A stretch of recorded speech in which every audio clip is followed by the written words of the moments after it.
लेकिन एक काम करते हैं, आज का दिन बड़ा खास है। आज लोकसभा चुनाव के दूसरे चरण के लिए वोट डाले जा रहे हैं और दूसरे चरण में 13 राज्यों के कुल 88 सीटों पर वोटिंग चल रही है।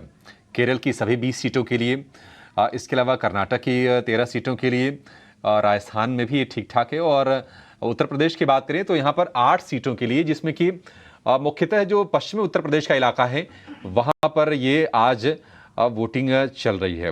पश्चिमी उत्तर प्रदेश की अगर बात करें तो अमरोहा, मेरठ, बागपत, गाजियाबाद, गौतम बुद्ध नगर, बुलंदशहर, अलीगढ़, मथुरा की सीटों पर आज वोटिंग चल रही है यूपी में। हमारे संवाददाता सुमित चतुर्वेदी हैं नोएडा यानी कि गौतम बुद्ध नगर की किसी बूथ पे। एक बार जरा उनसे समझते हैं कि किस तरह की वोटिंग चल रही है, क्या माहौल है। सुमित, आप ग्राउंड जीरो पर हैं, बताइए क्या माहौल है, कैसी वोटिंग चल रही है, कितना उत्साह है वोटर्स में?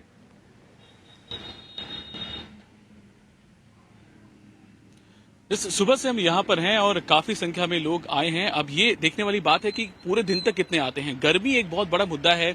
सुबह जैसा हम जानते हैं कि सुबह से लोग आना शुरू होते हैं क्योंकि सुबह मॉर्निंग वॉक करके आते हैं या अपने सारे काम खत्म करके आते हैं। हालांकि यहाँ पे छुट्टी है पूरे दिन की, पर गर्मी की एक फैक्टर रहेगा जिसको देखते हुए लगता है कि लोग दोपहर को कम आना पसंद करेंगे, इसलिए सुबह से काफी लोग आ रहे हैं। नोएडा की बात करें तो यूपी की बदलती तस्वीर जो है उसकी एक झलक दिखती है नोएडा में। मैं आपको दिखाना चाहता हूं इस सेक्टर में जहां 5-6 साल पहले कुछ नहीं था, काफी डेवलप हुआ है। 137 सेक्टर है ये, इसमें काफी कुछ बदलाव आए हैं। सो लोगों का सबसे बड़ा मुद्दा जो कहे है वो है डेवलपमेंट को लेकर, क्राइम को लेकर। और ये दो, डेवलपमेंट और क्राइम का कम होना यूपी में, डेवलपमेंट आना, ये बड़े मुद्दे रहे हैं। ये सेकेंड फेज का चुनाव है। हालांकि ये बात काफी साफ है कि पहले फेज में इतने लोग नहीं आए थे, इस फेज में लोग आ रहे हैं, लग रहा है अभी आ रहे हैं। शुरुआत है, सुबह की बात है, 4-5 घंटे ही हुए हैं। कहना मुश्किल है पूरे दिन कैसा रहेगा, पर अगर मुद्दों की बात करें नोएडा में तो ये एक एजुकेटेड हब माना जाता है। दिल्ली के करीब होने के कारण इसमें वाकई ही मेट्रो वाला जो है वो पूरा फैक्टर काउंट करता है। एजुकेटेड लोग वोट करते हैं और डेवलपमेंट और क्राइम जैसे मुद्दों पर लोग करते हैं। बाकी यूपी में और बाकी देश की बात करें तो आज कांग्रेस के राहुल गांधी भी हैं, शशि थरूर भी हैं, राजीव चंद्रशेखर हैं बीजेपी के, इन सब की, हेमा मालिनी बीजेपी की, तो काफी बड़े सीट, अलग अलग सीट पे चुनाव हो रहे हैं। पर हम अभी एक मेट्रो स्थान पे हैं, एक मेट्रो और डेवलप स्थान पे हैं और यहाँ पर जो मुद्दे हैं वो डेवलपमेंट को लेकर, क्राइम को लेकर हैं। पूरे देश के मुद्दे अलग अलग हैं, जेएनके के अलग मुद्दे हैं, नॉर्थ ईस्ट के अलग मुद्दे हैं, पर अगर बात करें डेवलपमेंट, वो लगता है कि पूरे भारत में एक कॉमन मुद्दा होने वाला है डेवलपमेंट का।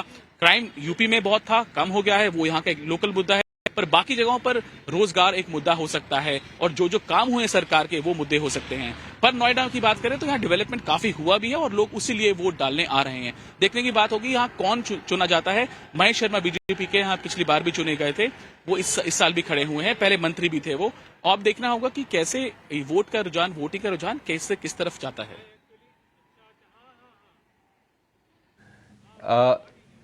हाँ, मथुरा से हेमा मालिनी चुनाव मैदान में है, मेरठ से रामायण के राम अरुण गोविल चुनाव मैदान में है।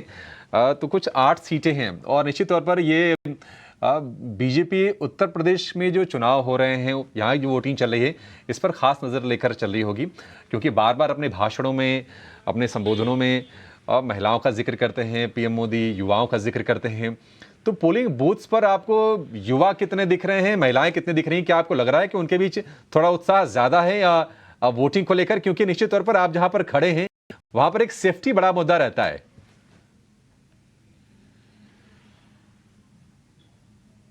बिल्कुल सही कहा आपने।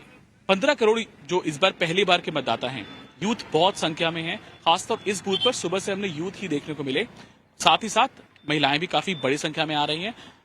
कुल अगर मिला के कहें, कई सालों से रिपोर्टिंग कर रहा हूं मैं और मैंने जो देखा है कि पिछले कुछ सालों में जो ओवरऑल एक्सपोजर है, एक्सपोजर यानी कि लोगों के बीच मानसिकता बड़ी है कि क्यों वो जाके अपना वोट ना दें, इस बात को लेकर एक्सपोजर बहुत बड़ा इशू हुआ है। हालांकि पहले फेज में लोगों की संख्या कम थी, वजह कुछ और हो सकती है, पर एक्सपोजर की बात करें तो यूथ में, युवाओं में, महिलाओं में इस बात को लेकर जागरूकता बहुत है कि वो आ रहे हैं और किसी और के कहने पर वोट नहीं डाल रहे, अपने मन से डाल रहे हैं। अब पॉलिसीज की बात करें, जो यूथ है वो हम जानते हैं कि वाईफाई बहुत आसान है लेना, इंटरनेट सस्ता है, तो घर घर इंटरनेट पहुंच चुका है। आपके मुद्दे क्या हैं वो सबको समझ आते हैं। लोग बाहर आकर अगर वोट करें तो उनको अपने मुद्दे बहुत अच्छे तरीके से समझ आते हैं और उस पर वो वोट आराम से डालते हैं। यूथ अच्छी संख्या में आ रहे हैं और अगर कहें सीनियर सिटीजन्स तो वो भी आ रहे हैं, पर उन्होंने काफी कुछ देखा हुआ है तो उनके लिए कुछ नया नहीं है। यूथ के लिए ये सब कुछ नया भी है और वो एक्साइटमेंट के साथ आ रहे हैं। इसका कुछ श्रेय तो आजकल के पॉलिटिशियंस को भी जाता है, जो इन्फ्लुएंसर्स को शामिल कर रहे हैं, इंटरनेट वाले लोगों को शामिल कर रहे हैं, क्योंकि यूथ वही देख रहा है, उसको वही से पता लगता है कि क्या मुद्दे हैं। तो जाहिर सी बात है यूथ बड़ी संख्या में आ रहा है, और बहुत एक वजह ये रही कि इन्फ्लुएंसर का जो उसमें रोल रहा, इंटरनेट का रोल रहा, वो रोल काफी इंपॉर्टेंट रहे, काफी इंपॉर्टेंट रहे। निश्चित तौर पर यूथ्स रहेंगे। इस फेज में तकरीबन 15 से लेकर 16 करोड़ के बीच का कुछ आंकड़ा है जो वोटर्स जो इस बार मतदान करने जा रहे हैं, और 88 सीटें हैं 13 राज्यों की कुल मिला के। सेकेंड फेज की वोटिंग चल रही है, अभी तो शुरुआत ही हुई होगी, जैसे जैसे दिन बीतेगा, क्योंकि कुछ कुछ जगहों पर शायद 6 बजे तक वोटिंग है।